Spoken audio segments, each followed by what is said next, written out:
O my country, I say over and over, I am one of your sons, it is true. I am. I am. Yet how shall I show my love?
Your father does have a sermon to prepare. Well, we like you to like good music, Stephen, but it was terribly loud.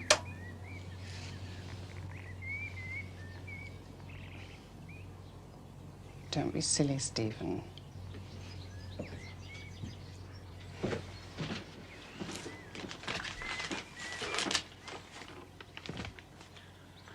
It's all right, Mother. You've ruined it now.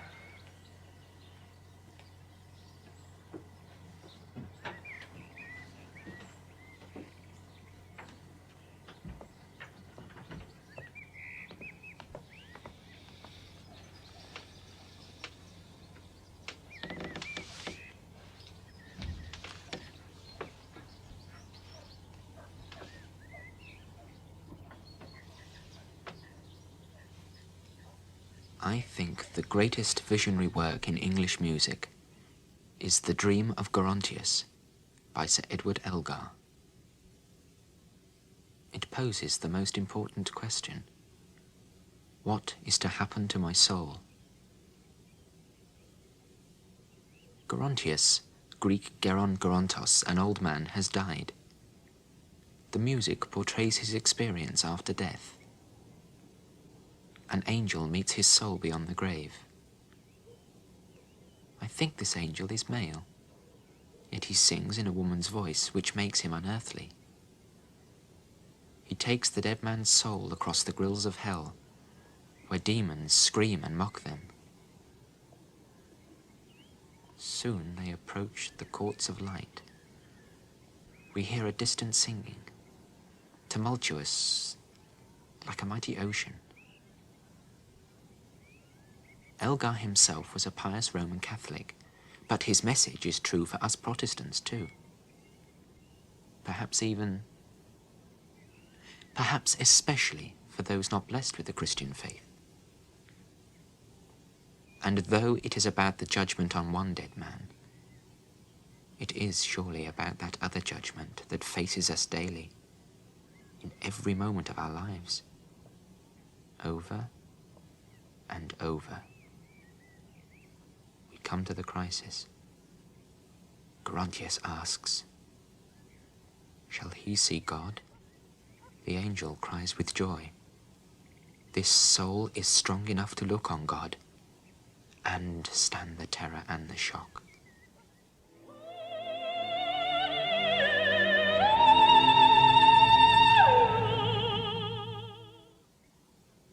And so they come before the throne of God.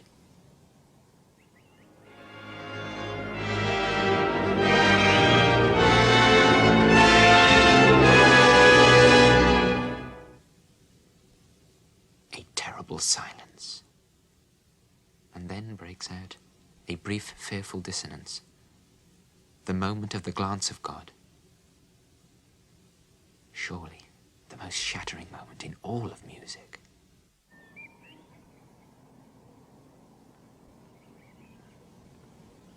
To hear in your head such sounds. To be a man. Have heaven and hell between your ears and write them down in notes. And walk those hills and hear the angel and the demon. The judgment on those hills, and hear the dissonance that is the piercing glance of God.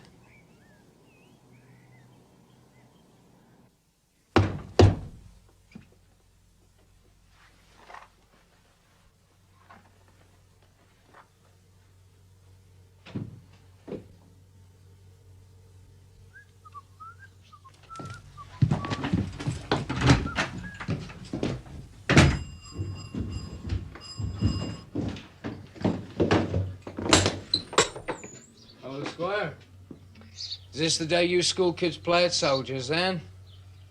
Some of us are learning to defend our country. I should get your anklets straight, then. England's last hope.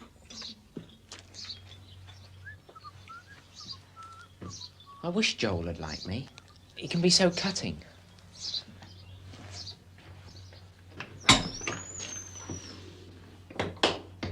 I was wondering when you'd notice. Milk-lad, hardly original. So unaware. He'll grow through it. We most of us do. So totally unaware. And so late. What do they say here? A late spring never lies.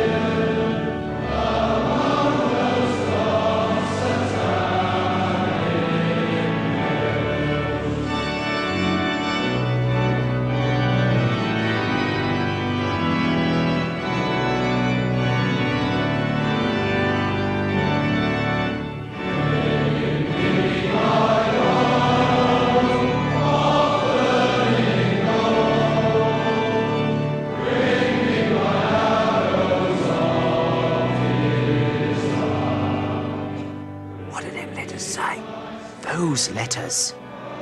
Sophrosyne, balance of mind. Trust Franklin. Franklin always knows. His father's a priest. Not a priest, a parson. Don't you know the difference, Honeybone? I'm everywhere, helping the showers. A car and soap flakes. Honeybone, let there be light. A healthy mind in a healthy body.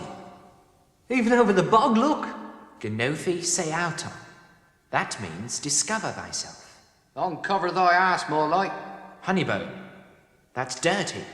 Cadet Franklin, your webbing's a disgrace. Corporal Honeybone. Your buckles are disgusting. Corporal Honeybone. Male and female must both be cleaned. Catch something else. Mr. Chairman, sir. Gentlemen, our country, England, is the freest in the world. We have liberty of movement, liberty of choice, free speech, a free press. We do not have political censorship. Our police are not armed. We do not have a secret police. We know what we are discussing here tonight, not the media in general, but one program in particular. That one that is in everybody's mind just now.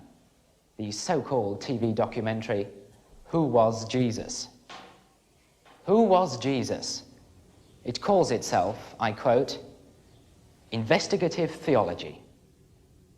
We know in our hearts it is atheistic and subversive trash. From this at least, the homes of England have been saved by a timely injunction, for which we have not the abstraction of freedom itself to thank, but those who exercise eternal vigilance on its behalf. Look at this man and woman. See, if you do not see them as I see them. A mother and a father above all parents. A mother and a father of England, who in this modern wilderness of amorality stand up alone to uphold our erring national family on its Christian path.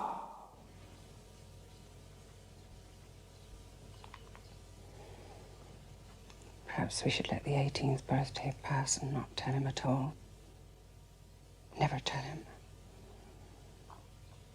It was agreed in the beginning.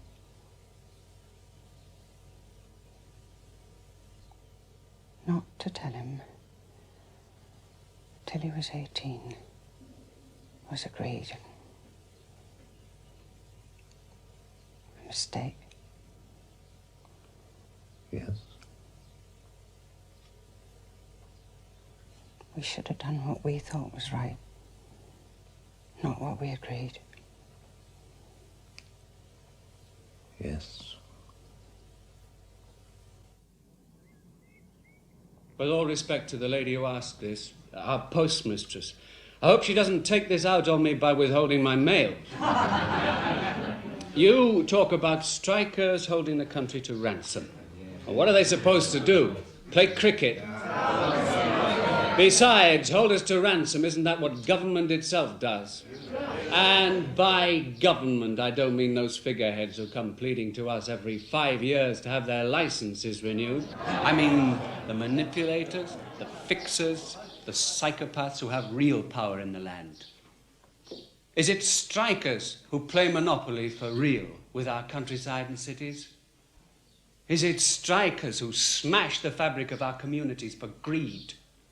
Is it strikers who throw up in the air, million after million, your taxes and mine, on bungles, deliriums, and fantasies? Look, is it strikers who pillage our earth, ransack it, drain it dry for quick gain to hand on nothing but dust to the children of tomorrow? Now, come off it, Mr. On. People were dying because of this strike.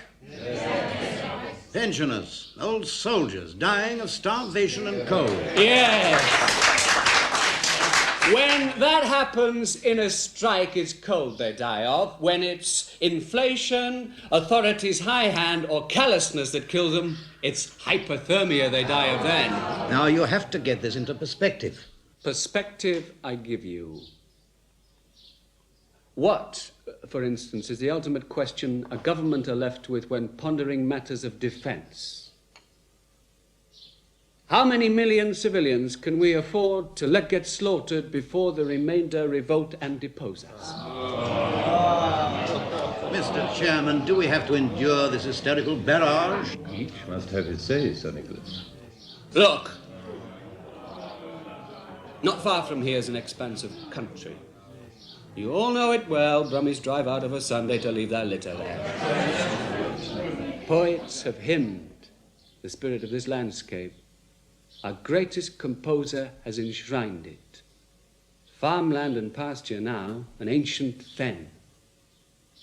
The earth beneath your feet feels solid there. It is not. Somewhere there the land is hollow. Somewhere beneath is being constructed something we are not supposed to know. A top secret. We locals are not supposed to know it's even there. And you accept it? What is it then? An air raid shelter to shift the population of Birmingham to in all of 4 minutes. What is it hidden beneath this shell of lovely earth? Some hideous angel of technocratic death. An alternative city for government from beneath. Motorways there. Offices, Control suite, silent, empty, waiting for the day. Telephones, computers, signal equipment.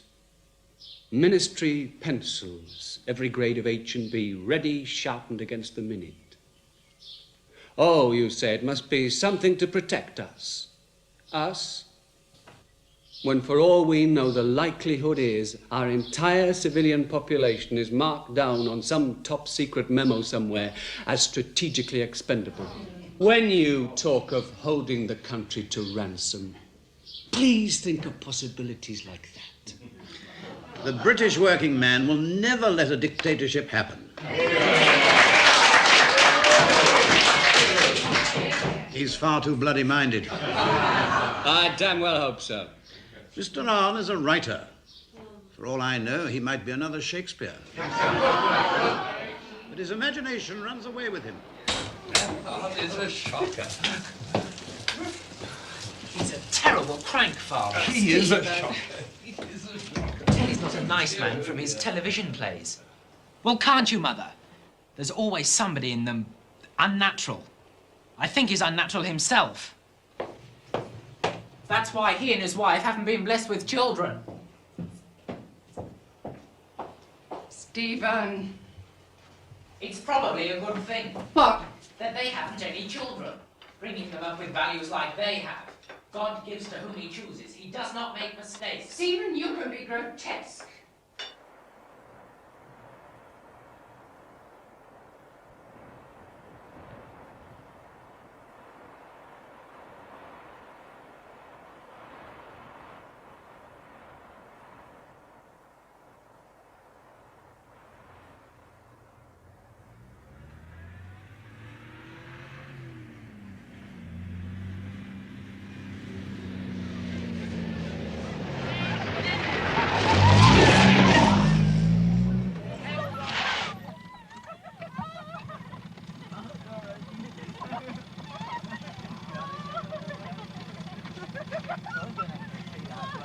Have one for me, William, about that!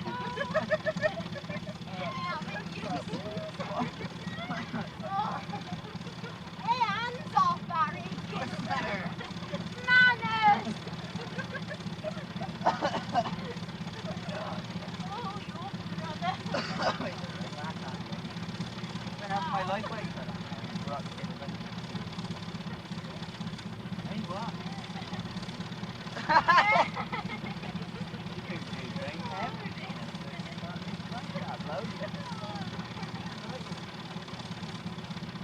Alright,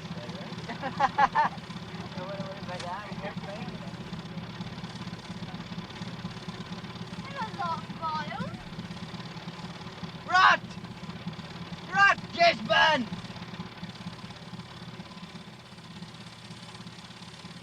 Rot!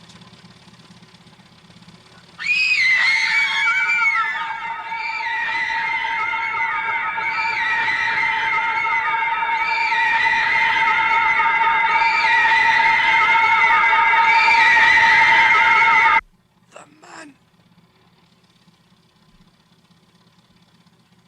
in the fire. I'm sorry, Mrs. Gisborne. It's not impossible for you to see your son. Nobody can see Mrs. Gisborne, only the doctors. But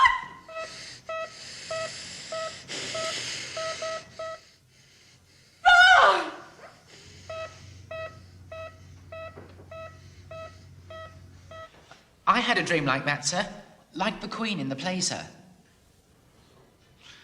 About a snake, Franklin. No, sir. I had a dream, sir. Yes, officer, no doubt you had. Like a parable. That there was a demon on my dad's church tower, sir. Black and shiny, like a jet statue, looking down at me, sir. Then I thought, still dreaming, sir, I'll turn him to an angel. So I used my willpower in my dream, sir, pushed all my will up at the demon on the church, and turned him into a shining angel. Then I thought, in my dream, sir, if I can turn him one way, I can turn him back. So I pushed all my will, and up on the tower, the angel turned to a demon again. A Manichaean dream, Franklin. Yes, sir. Does that mean dirty, sir? Taylor. Sir.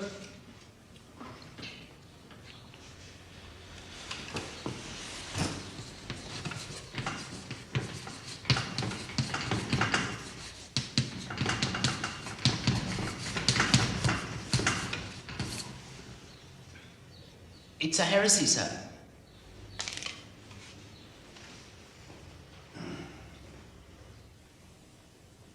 A heretical belief in the early church that the universe was a battlefield between the forces of lightness and dark, sir.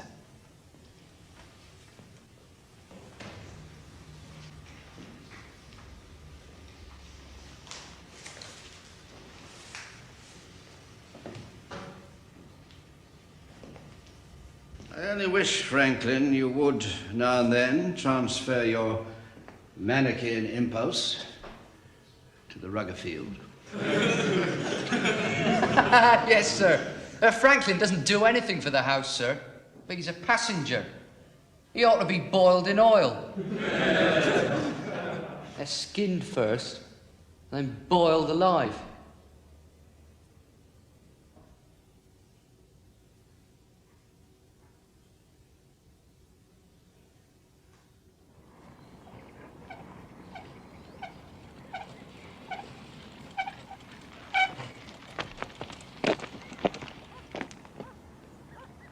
I say, excuse me.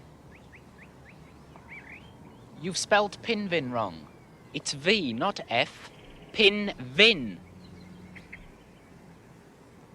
The police had this road blocked off this morning. Why can't we get through? Because it's closed. Why? Soldiers can't get through.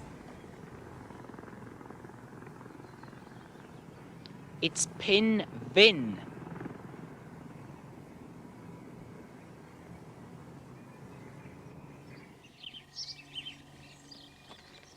Yes. Pull the other one, Rector. There's a peal of bells on it. You know, I was thinking the other day, the lonely places our technocrats choose for their obscene experiments. Los Alamos, for instance. Ah, yes. Birthplace of the atomic bomb. The ancient Indians had venerated that for centuries as sacred ground. Yeah, again and again, everywhere you'll find these sick laboratories built on or beneath such haunted sites, as though thereby to bottle the primal genie of the earth and to pervert him.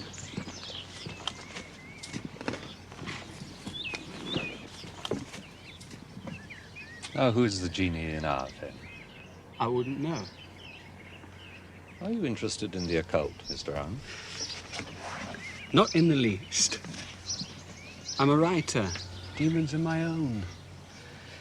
It's not for nothing that always round churches, ghosts and demons give the greatest trouble. They do say. Ah, because the church gives often as powerfully the Manichaean challenge. Oh, some would say that the spire of a church acts as an aerial, attracting around it the old elemental forces of light and darkness in combat. Some would say. I am not sure which side the church has always been on.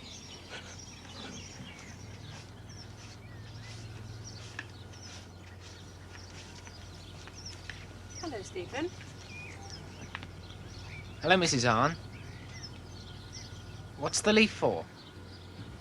Comfrey. She has an abscess. A herb cure. Not a cure so much. The only way to let an abscess heal is to stop bitch face worrying at it.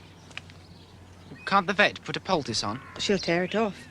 They don't like foreign bodies, but she'll leave a leaf. She doesn't even know it's on.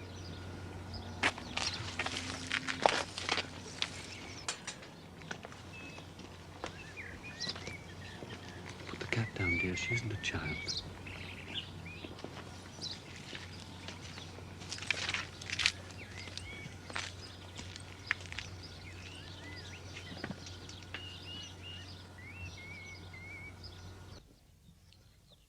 Why is Manichaeanism a heresy, Dad? The world is a battleground between good and evil. Why is it in error to believe so? Manichaeans didn't believe exactly that. They believed that light was a vulnerable spark in man under constant attack from forces of darkness. They hoped for some great son of light himself to come, to vanquish darkness and set light free. The Son of Light has come. His name is Jesus. Not to the Manichaeans. Jesus to them was only one of many sons of light, in an unending succession of them, in an unending battle to save man's spark of light. Father, do you think dreams come true? Don't come true. They are true. What do you mean? Your dream tells you a truth about yourself. Truth you hide from while you're awake. Truth you need to know about yourself for your well-being. This buried truth comes up in your head while you're asleep, rising to act itself out like a play for you. That's the responsibility of the dreamer, Stephen. To acknowledge that truth about yourself the dream reveals, then act upon that truth. The believer would call such a dream voice from God. You're a believer. We're believers. You believe in God. I believe in truth.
Joel. I thought Stephen would have come. Thank you.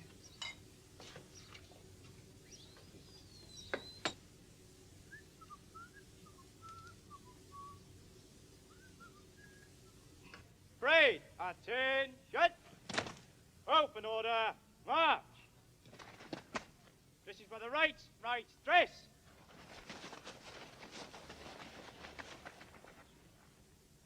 Eyes front! Unworthy. Squad A, missing Cadet Rifleman Askoff, sir. Absent from school, sir. Squad B, all present and correct, sir. Squad C, missing Corporal Franklin, sir. Not absent from school, sir. Sergeant Honeyburn. Sir. Find Franklin, will you? Sir.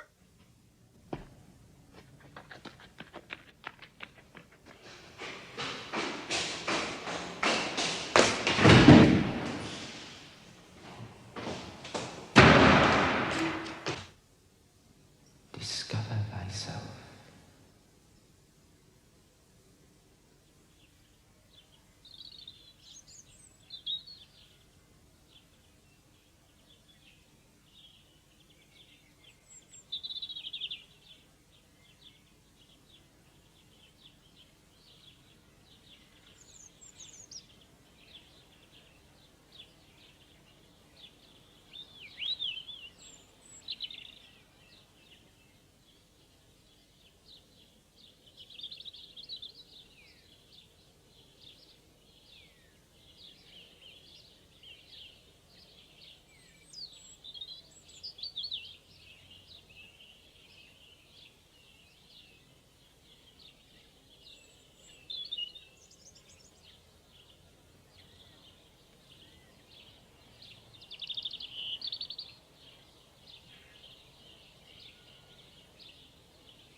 What? Spit it out, Squire. Put it in a letter, Squire. Ain't got all day. Some of us has to work.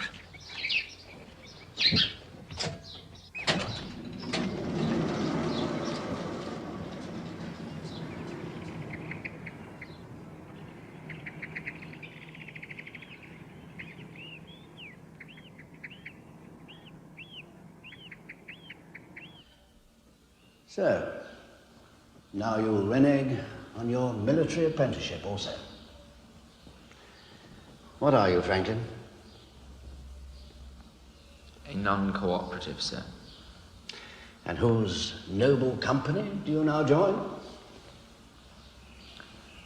The sixth form remnant, sir. What sort of person are you going to be? I do not say what sort of man. I begin to wonder, Franklin, whether you want to be a man at all. My opinions carry a deal of weight, whatever you may think of them. It's opinions such as mine that you'll have to contend with all along the line. Your decision to be a non-cooperative is a decision you'll have to make again and again and again. Even more so after you leave here, Franklin. Every moment, every day, against the reality of the world.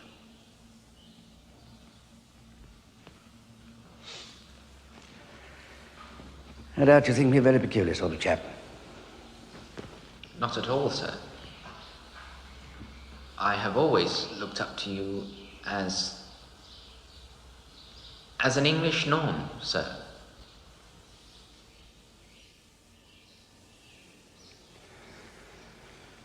You're the only boy in my house I still cannot recommend for the sixth form club.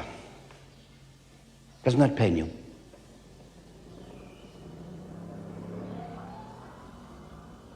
If that's how you feel, Mr. Cook. Sir?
You all right, Squire?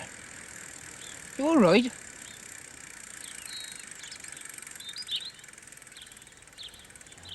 You all right? Come charging down that hill right into me. Hey! Hey! Sorry. Just to help you up. That's all.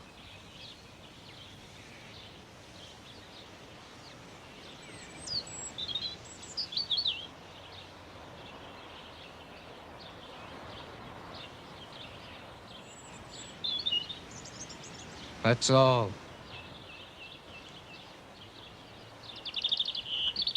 Joel? Him all right, Dove. I killed him. I'm all right. He'll get over it.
and reconstruct whatever political doctrinal purpose the tamperers were bending the gospel to serve.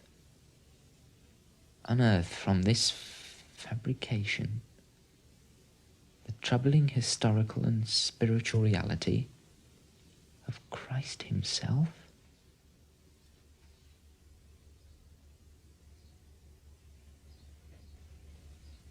To the reader who shouts blasphemy, I say blasphemy worse. That the name of this life-enhancing revolutionary Jesus should now be dangled like a halo above a sick culture centered on authority and death.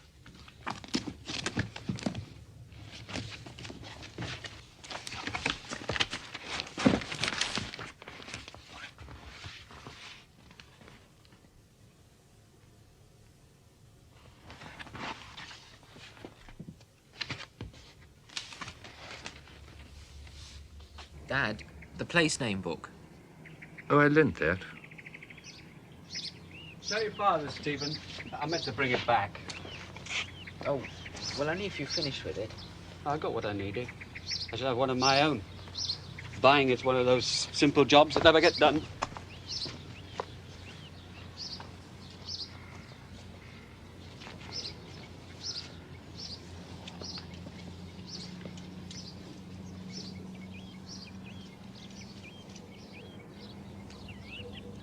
How's your new play coming on?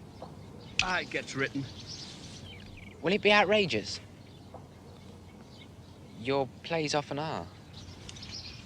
I make 'em tamer now. The public have lost the imaginative strength they had. Their sight and will to see what's really going on have been steadily weakened by the entertainment barons for gain, by the yes-men for cravenness. We're not people anymore with eyes to see. We're blind, gaping holes at the end of a production line we're stuffing with trash. We're not even citizens. We're doped serfs on some mad Great Wall of China project. Our taskmasters know Hitler, Stalin, our Mao, but our own management class. Their pink, fat faces even begin to look alike. My husband's what people call a paranoid. Persecution mania. That's right. Trouble is, his twisted notions usually prove true. There's one hope for man only. When the great concrete megacity chokes the globe from pole to pole, it shall already have bedded in some hidden crack the sacred seed of its own disintegration and collapse. Disobedience, chaos. Out of those alone can some new experiment in human living be born.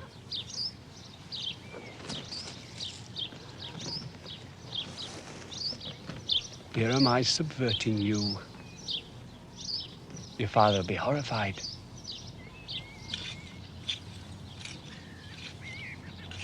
Oh, I don't know.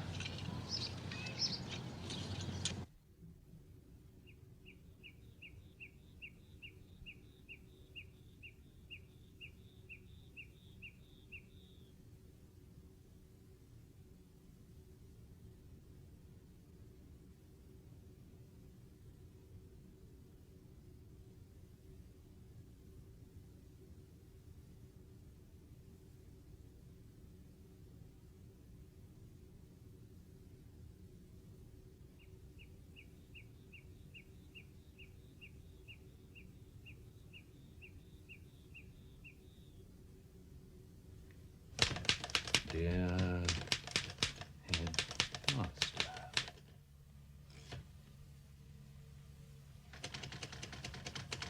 as you say, Stephen was proud in his corporal's uniform.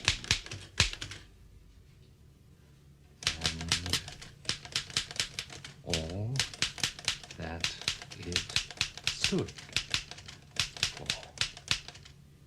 I can only assume that he is now finding some in which to invest is national pride.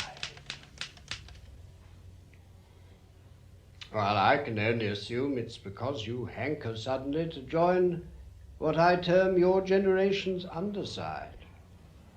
You've never wholeheartedly subscribed, have you, Franklin, to the traditions of the school? Consider the photographs. It's fashionable now to mock such men as these, but their service to England and man is sterling and true. When the roll of honour is called of the sons of England, who shall be on it? You or these?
Sir Edward?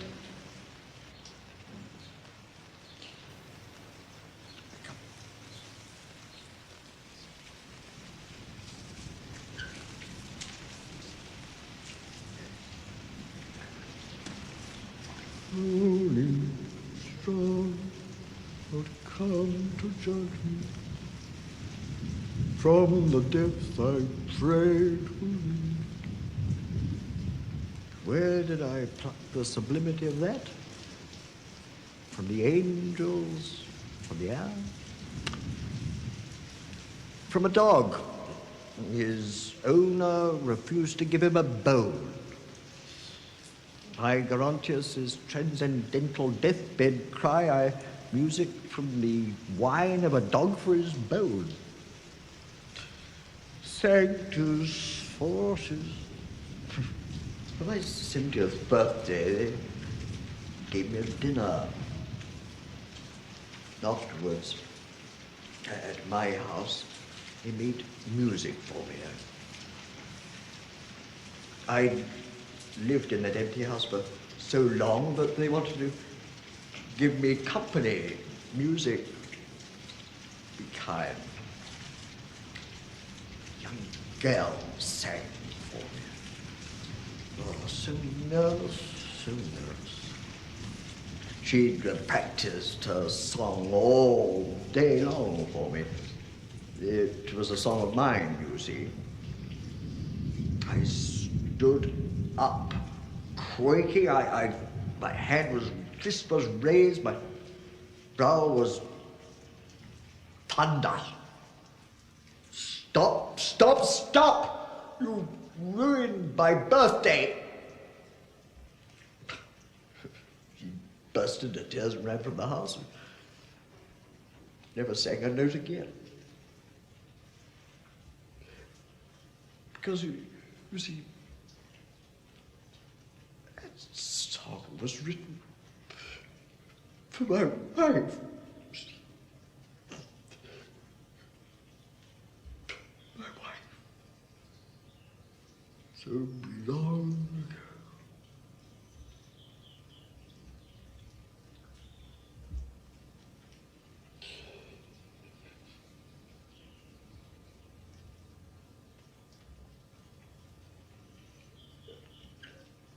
One day, when I was very old, the surgeons cut half my rotten stomach out.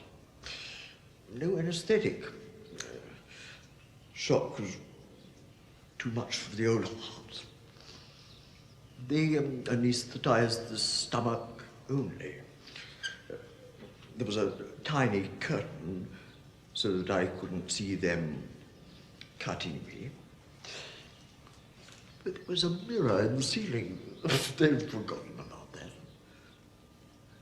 I lay down and watched in the mirror above me everything the surgeon did.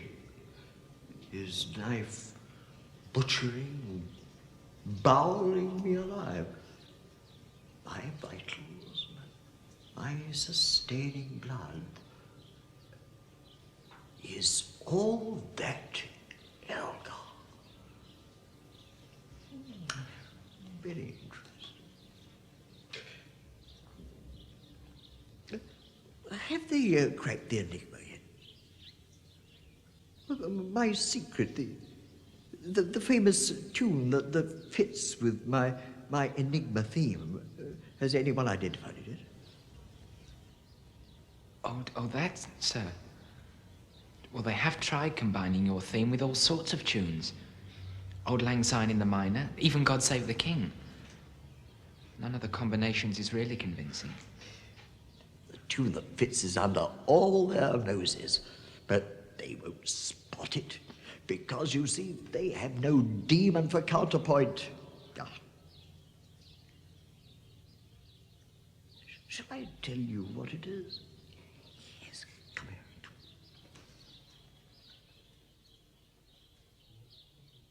That, sir. That! Sing it. Hear how my tune combines with that. Bump. Now, shh. You're like one of the lunatics from the asylum where I taught. In your head, boy. Do you want all the world to know? Sing it in your head nobly. I'll add my theme. Then listen in your head how they both combine.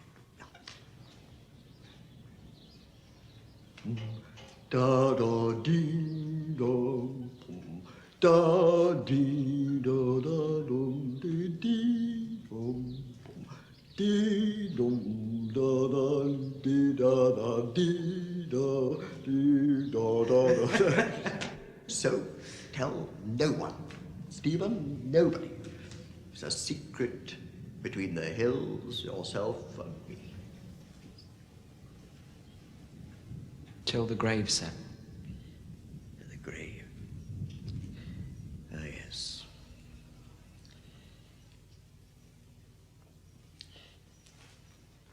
If on the hills you ever hear the sound of an old man's whistling in the air, don't be afraid. It'll only be me. I come back to look at the world, you see, the lovely world. Silver River, Pleasant Valley, beautiful world. Look, beautiful world.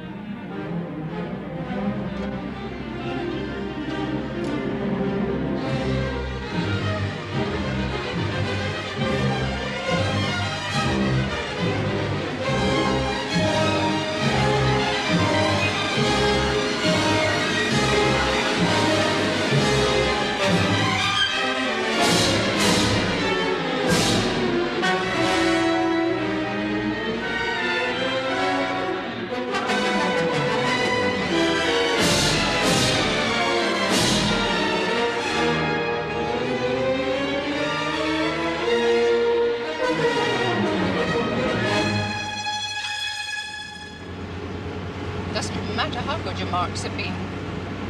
You're in trouble with the school. You'll get a bad reference. Maybe you get called up into the army, you'll end up peeling potatoes. You'll never get into university.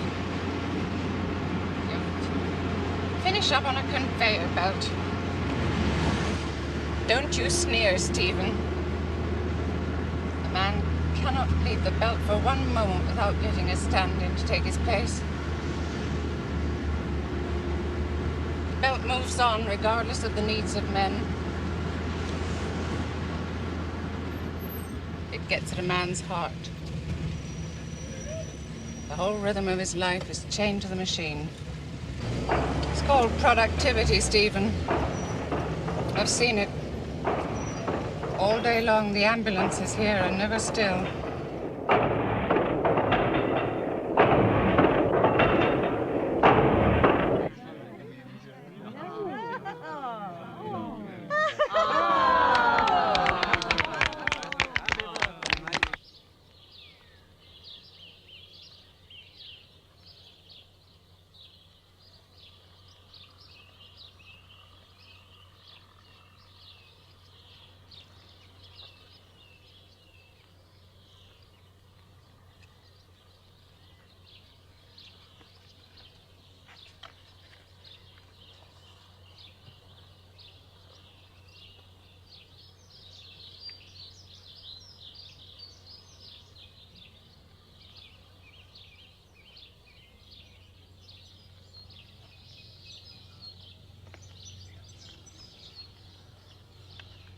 You see, you are like the English language, Stephen.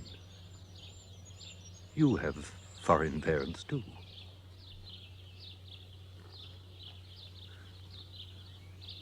Even Elgar had some Welsh blood.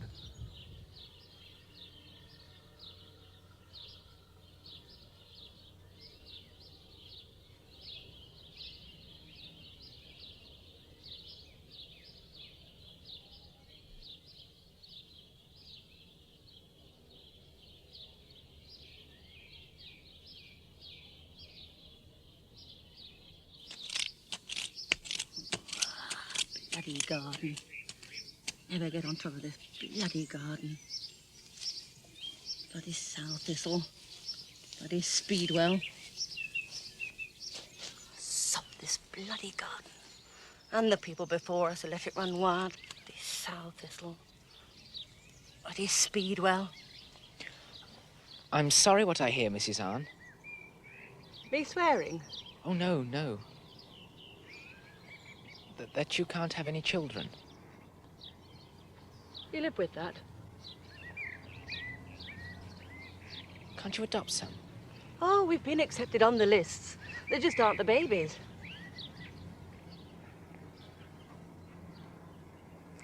Can a homosexual have children? They make very good fathers, I'm told. I want to have children. Well, you know what to do.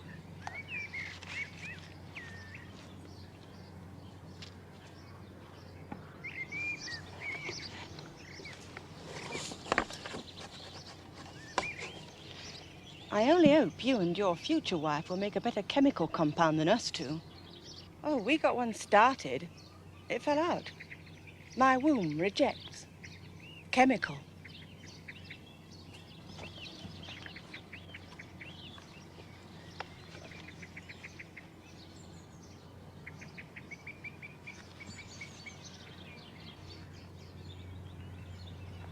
I'm adopted. I'd never have guessed that, Stephen. How did it feel to be adopted? Sort of mixed. Glad and sad. Sad I don't know where my real parents are. But gladder than sad. Like a molecule in a way. Some of what goes to make me up I know. But now there are unknown elements, possibilities. that if children are placed with us and they grow to feel like that, that will make us very happy.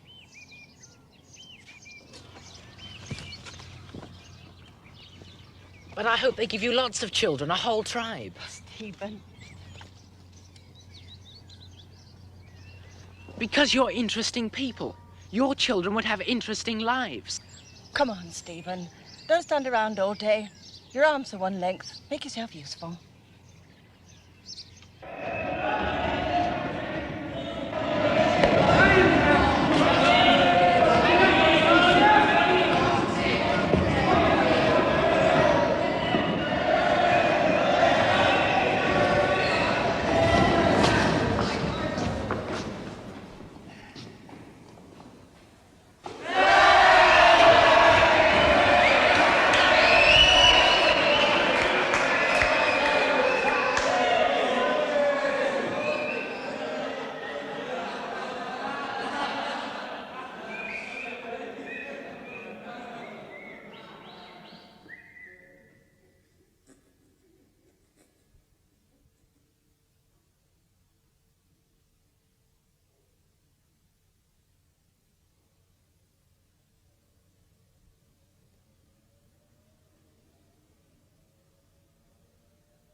I am sorry, Mrs. Kings. I am sorry.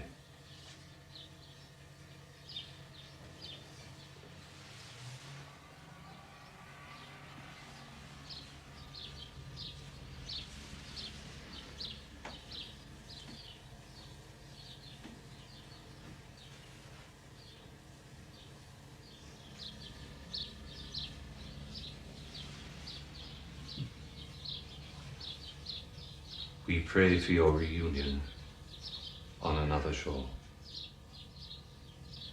Rector, we neither of us lived to know for that.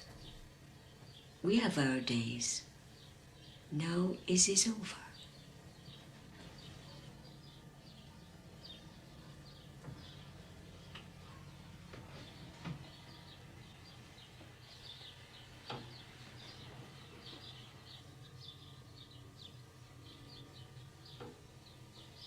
Goodbye, my dear.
Father, when you heard the call of God, was it a real voice?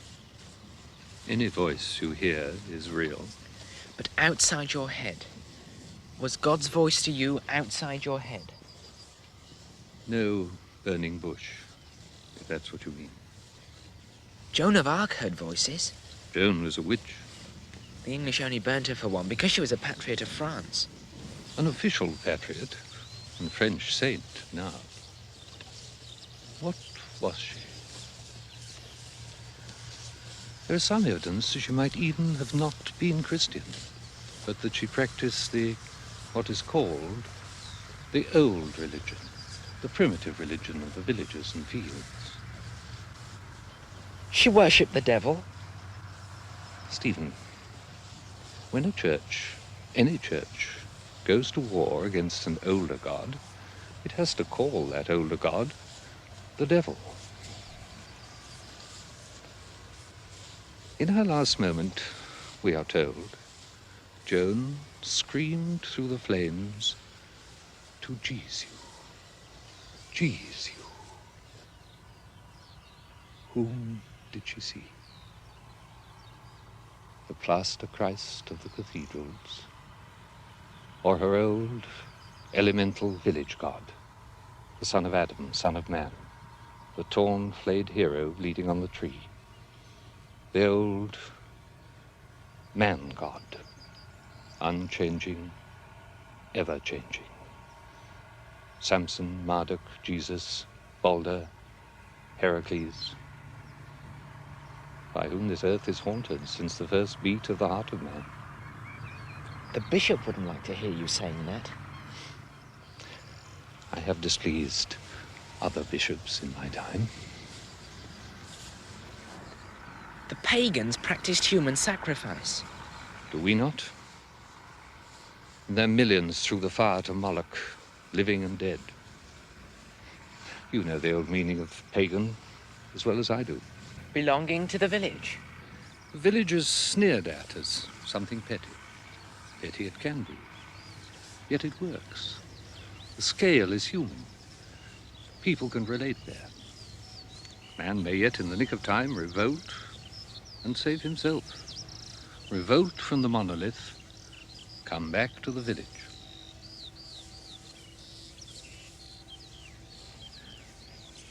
Jesus was a revolutionary in the most elemental sense.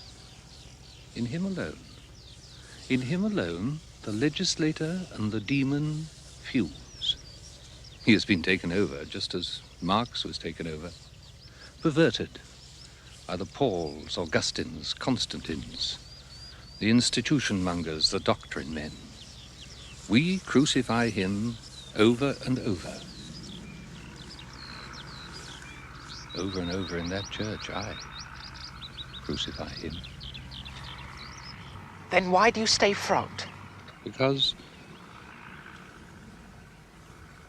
like all of us in this world, I am two men, a self and a non-self.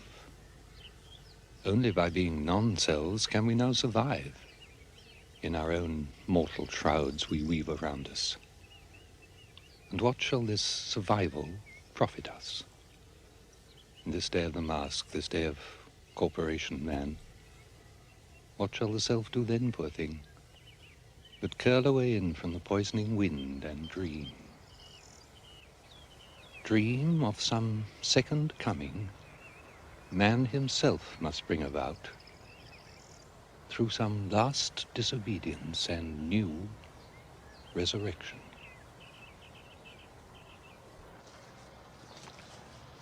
Yes, there is need of a book to argue this.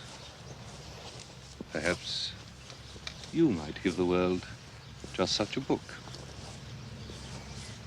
Stephen, where fathers fail, they look to their sons to achieve. I'm not your chemical son, Dad. I wouldn't inherit your understanding. No knowing, son, what you might not inherit.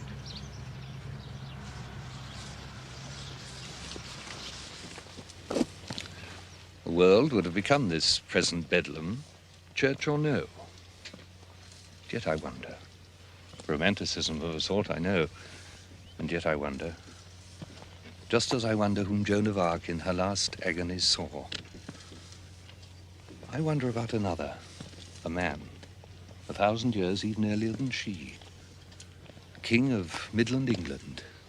This, last of his kind, last pagan king in England, fighting his last battle against the new machine. That battle in which he is to fall. King Penda. What mystery of this land went down with him forever? What wisdom? When Penda fell, what dark old son of light went out? Pin, fin.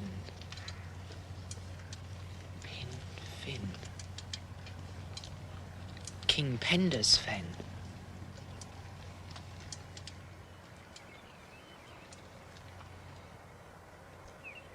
Did Penda die here? Who says that he is dead?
history.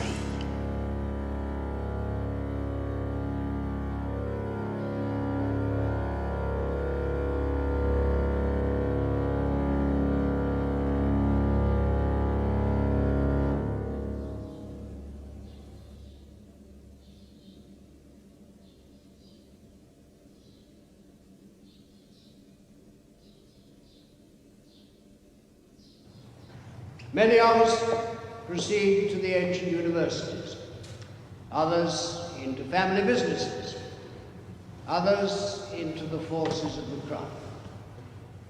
All onto the first rungs of that ladder, destining us for positions of influence and decision-making in the land.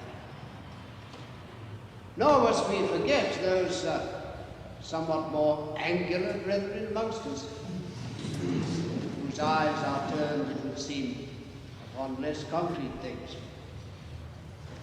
So, what more fitting valedictory than to sing together one last time what has traditionally become our second school song and every Englishman's alternative national hymn.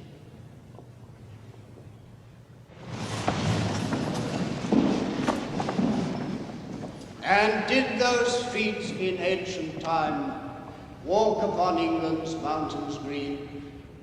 And was the Holy Lamb of God on England's pleasant pastures seen? And did the countenance divine shine forth upon our clouded hills?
Are you an English boy?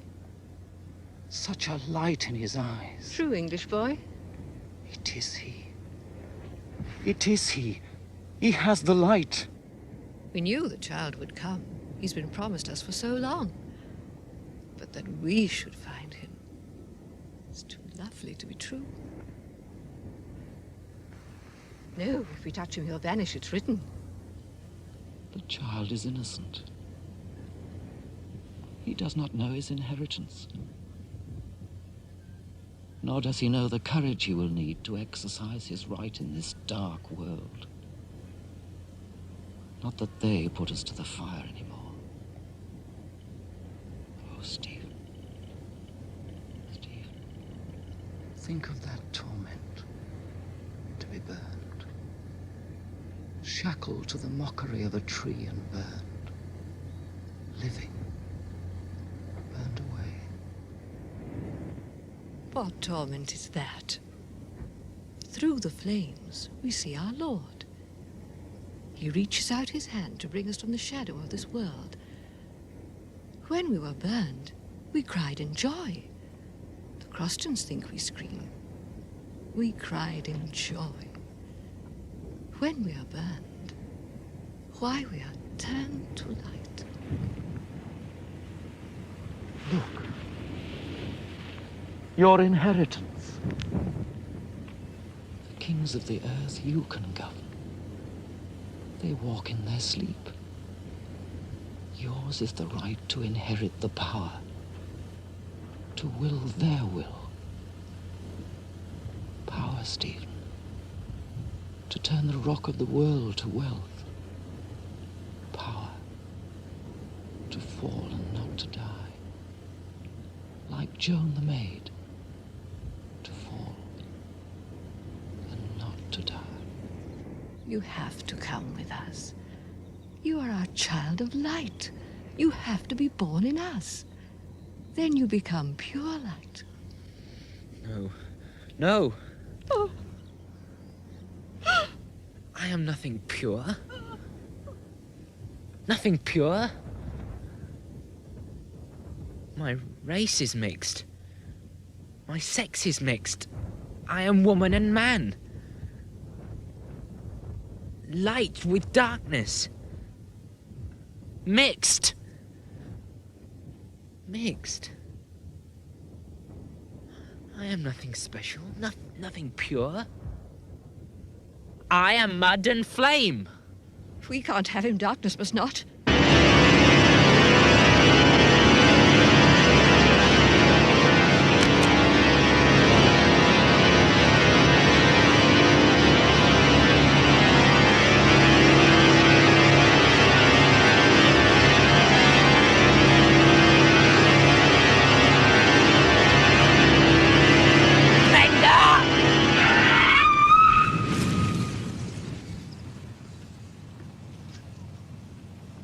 There you have seen your true dark enemies of England, sick father and mother, who would have us children forever. King Penda. Stephen, our land must live. This land we love must live. Her deep dark flame must never die. Night is falling. Your land and mine goes down into a darkness now.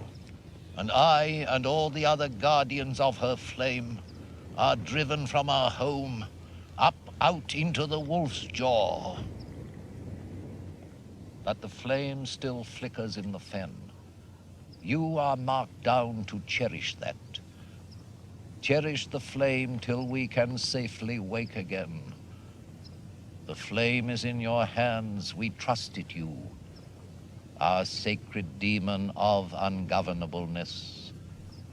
Cherish the flame, we shall rest easy.